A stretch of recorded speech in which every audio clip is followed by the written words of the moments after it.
Good afternoon, and welcome to a panel on Middle East. My name is Ioannis Grigoriadis. I'm a professor at Bilkent University in Ankara and the head of the Turkey program at the Hellenic Foundation for European and Foreign Policy. Today, we're going to discuss the developments in the region that keeps on generating news, but unfortunate news, in the recent years. It was just a few years ago when the Arab uprisings gave a brief glimmer of hope that the region would move to a new phase. Unfortunately, all this dynamism and all this hope was lost, and the region is facing new challenges, new problems. And these problems are not only regional, they have the capacity of becoming global. But we will try here to be more optimistic. We will try to find the silver lining in all this. So I'm honored to welcome to this event Mr. Tarek Mitri, who is the Deputy Prime Minister of Lebanon, and Ms. Alexandra Papadopoulou, who is the Deputy Foreign Minister of Greece. So we'll have about 30 minutes to discuss the situation in the Middle East and how we can move from conflict to stability, as the name of our panel is. I would like to give first the floor to Mr. Mitri. Your country has been suffering over the last years because of the developments in neighboring countries. So the civil war in Syria affected Lebanon. Lebanon has been hosting millions of refugees. At the same time, the developments in Palestine, developments in Iran, between Israel, Iran, and the United States, also take a toll on Lebanon. So my first question is for you. What is your message? What would Lebanon expect from Greece, from the European Union, from the international community at this very difficult moment?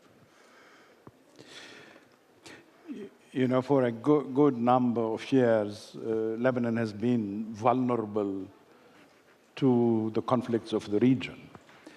But worse, it has been a battleground for regional conflicts, and at times even in international proxy wars. And the recent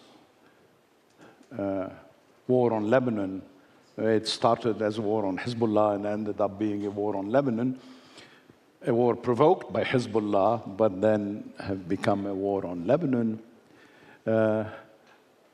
is another case where Lebanon is looked at as a kind of secondary arena for a regional war, where the major arena is in Iran, in the Strait of Hormuz, and all the rest.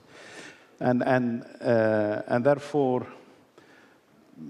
for many, the fate of the country, let alone the ceasefire we're hoping to have in a sustainable manner, was seen as a footnote of the negotiations in Islamabad.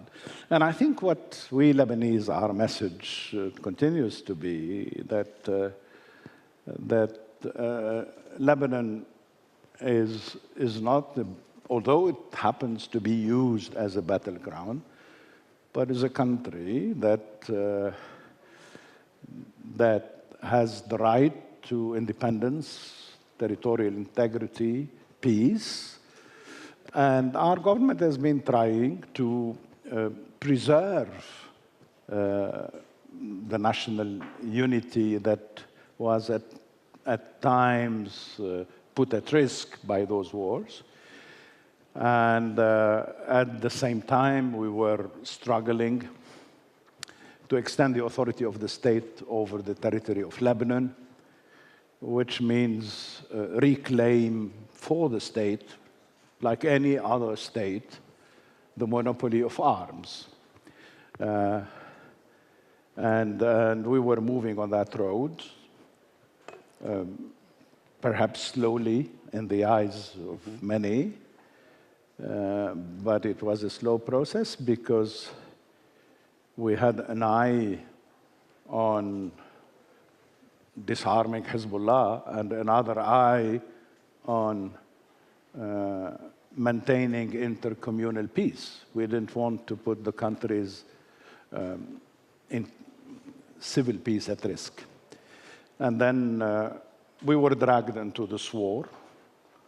It's Hezbollah who launched those 6 famous rockets and gave pretexts to Israel to launch an all-out war, not just on Hezbollah.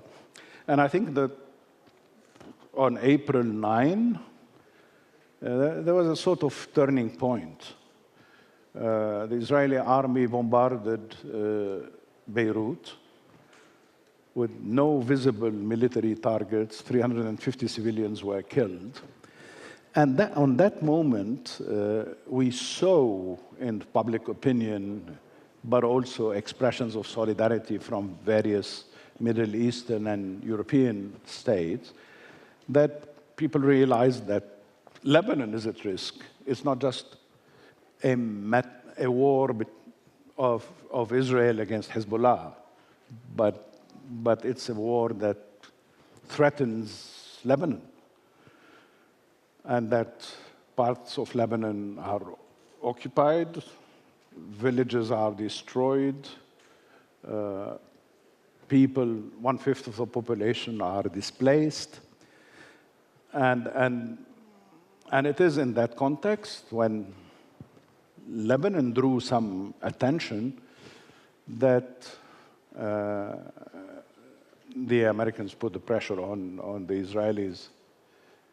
I'm not revealing a secret. I mean, it's known. And we got a ceasefire, but the ceasefire is precarious. And the message is, the main message is that you need those who support Lebanon, who express solidarity with Lebanon, need to help in whatever way to make this ceasefire sustainable, on the one hand, and then support whatever unites Lebanon. I've been with Greek officials, and I know that Greece has been very supportive of the Lebanese army, which is critical. We need a stronger army if we want to reclaim the authority of the state over all its territory.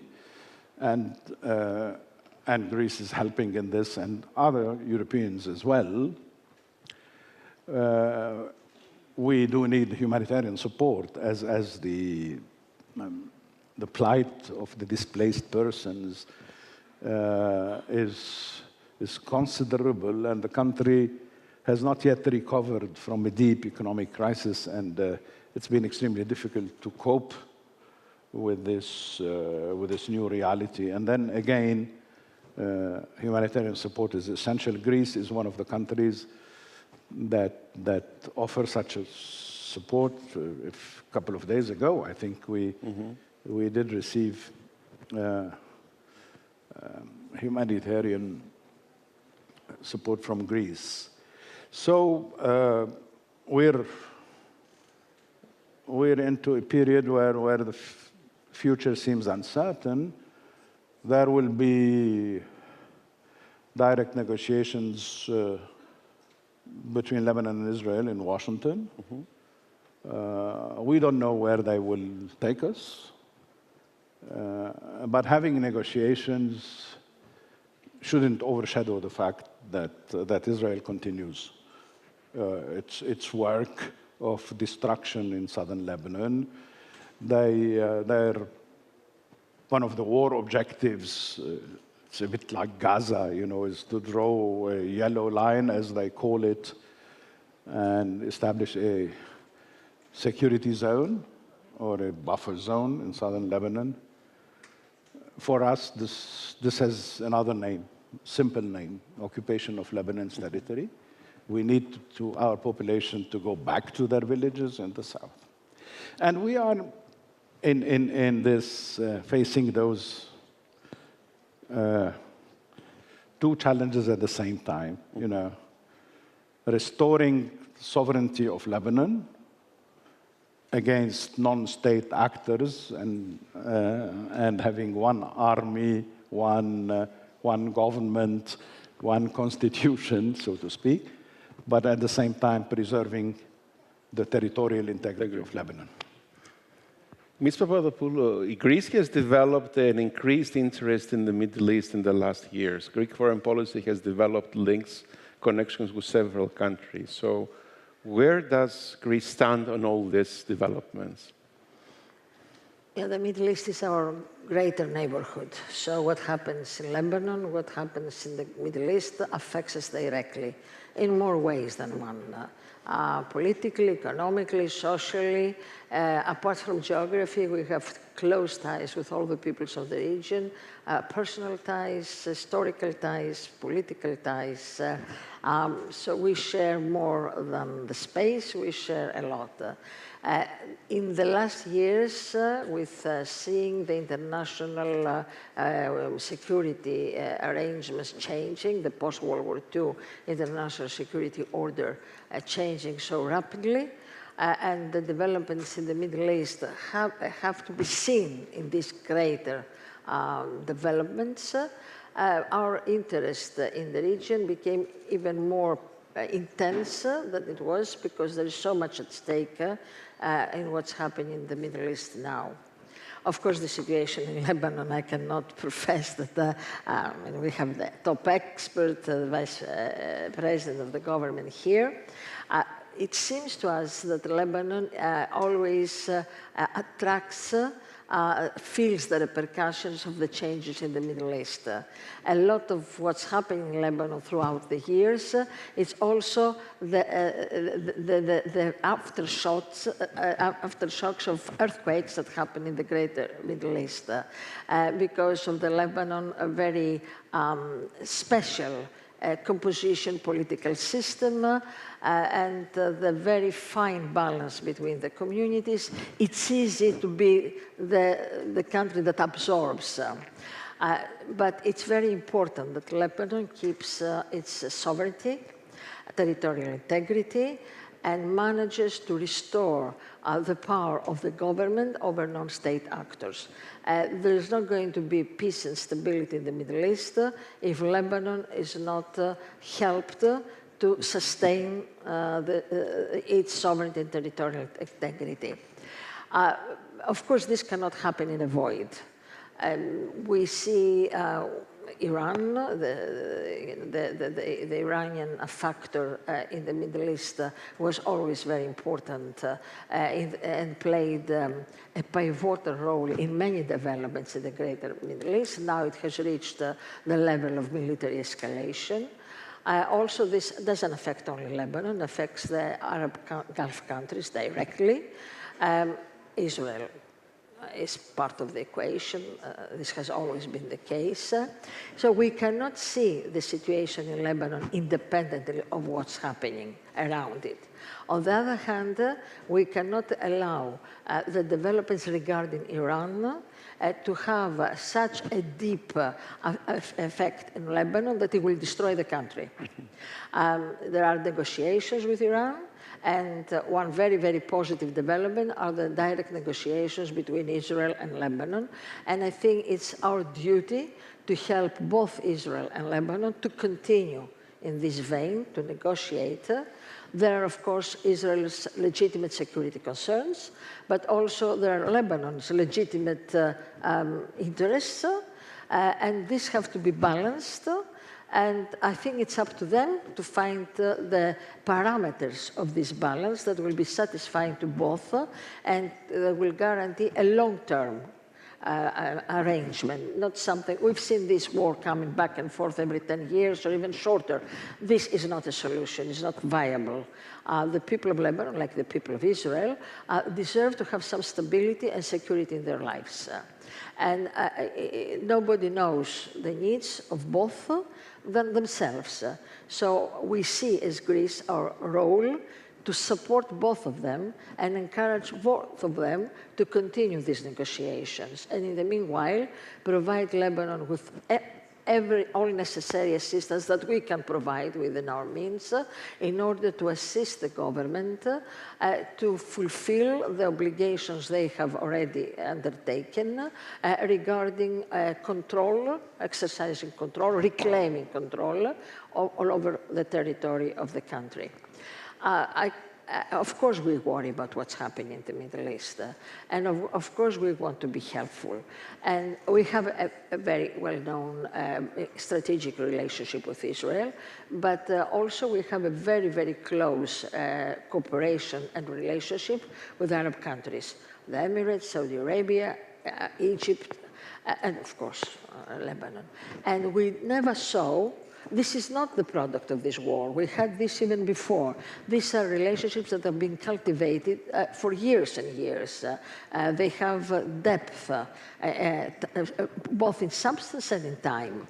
And we don't see our role and our presence as telling them what to do, but as encouraging them to find a way of peaceful coexistence that will guarantee security and prosperity and stability for everybody, because this will affect us as well.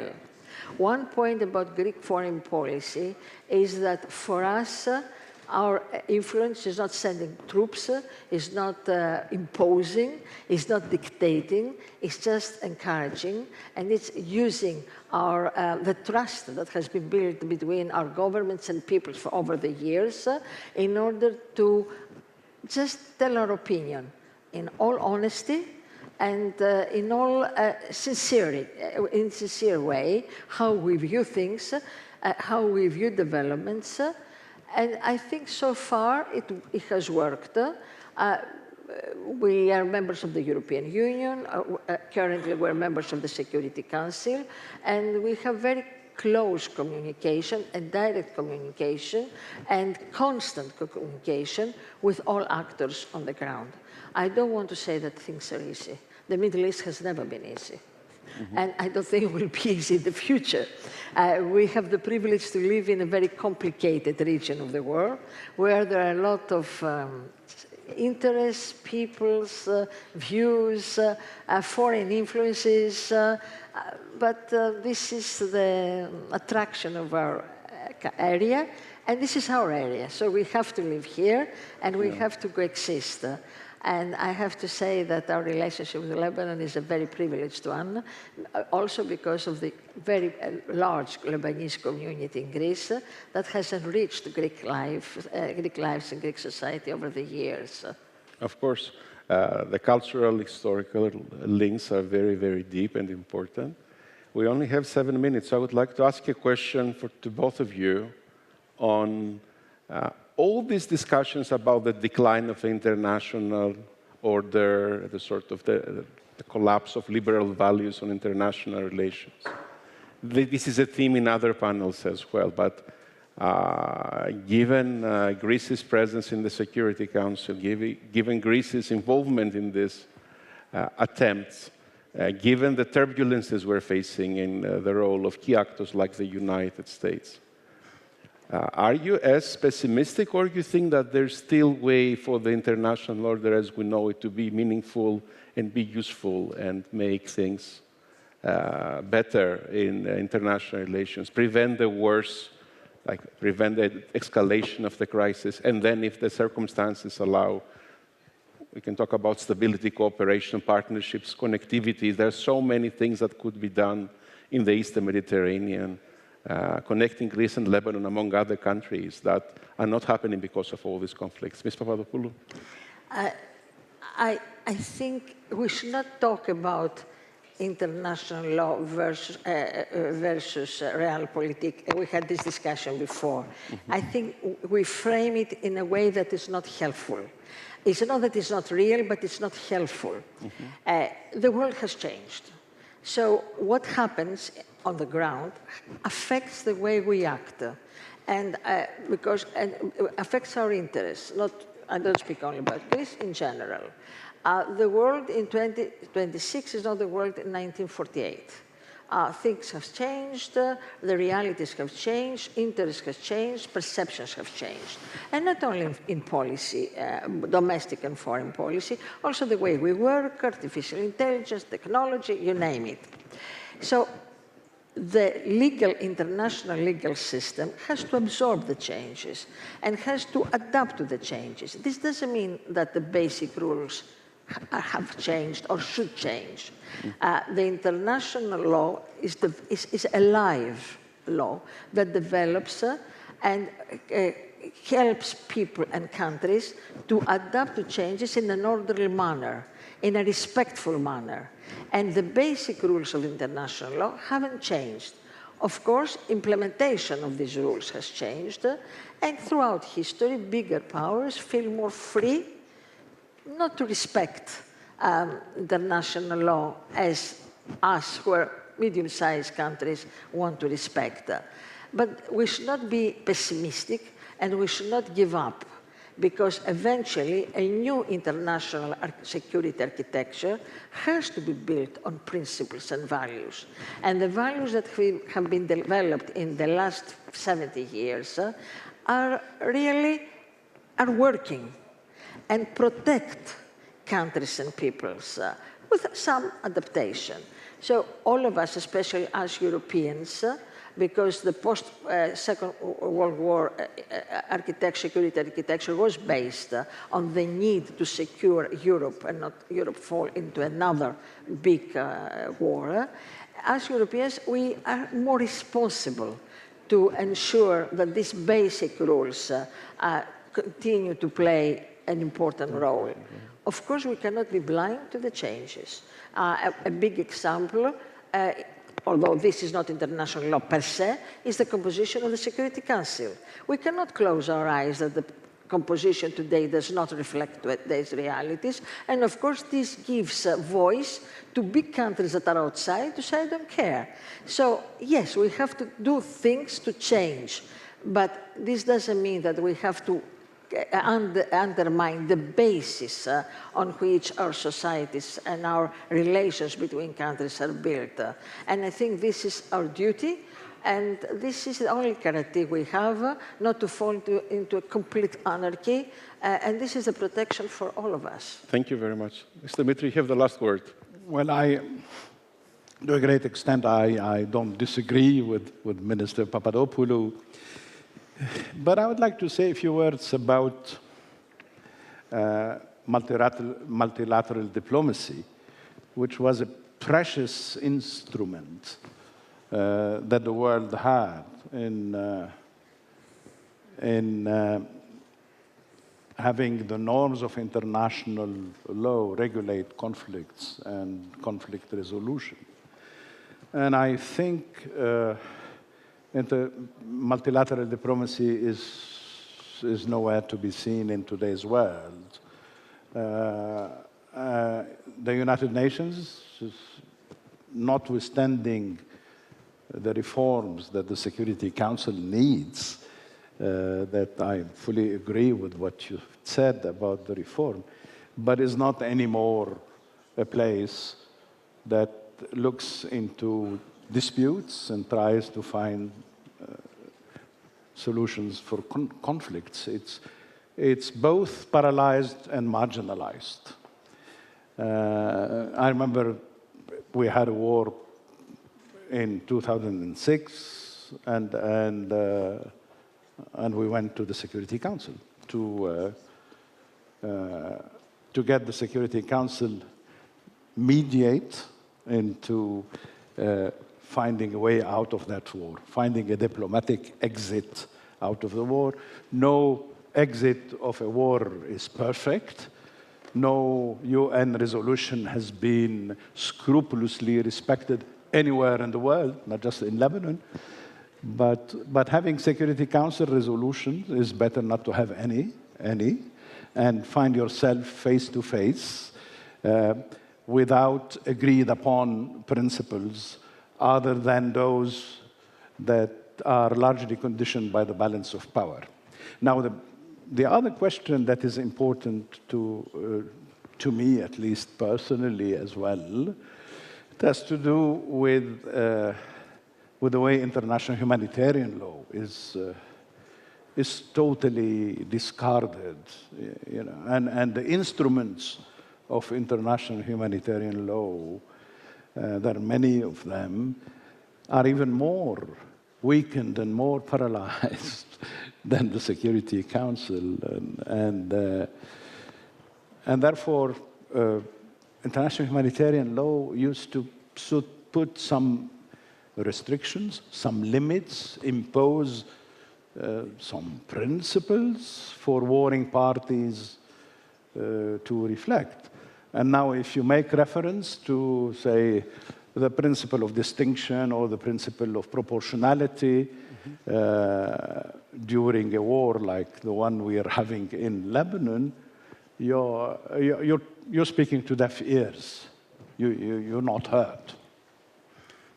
Thank you very much for this discussion, which I hope gave some new perspectives to our audience. Thank you very much. Thank you.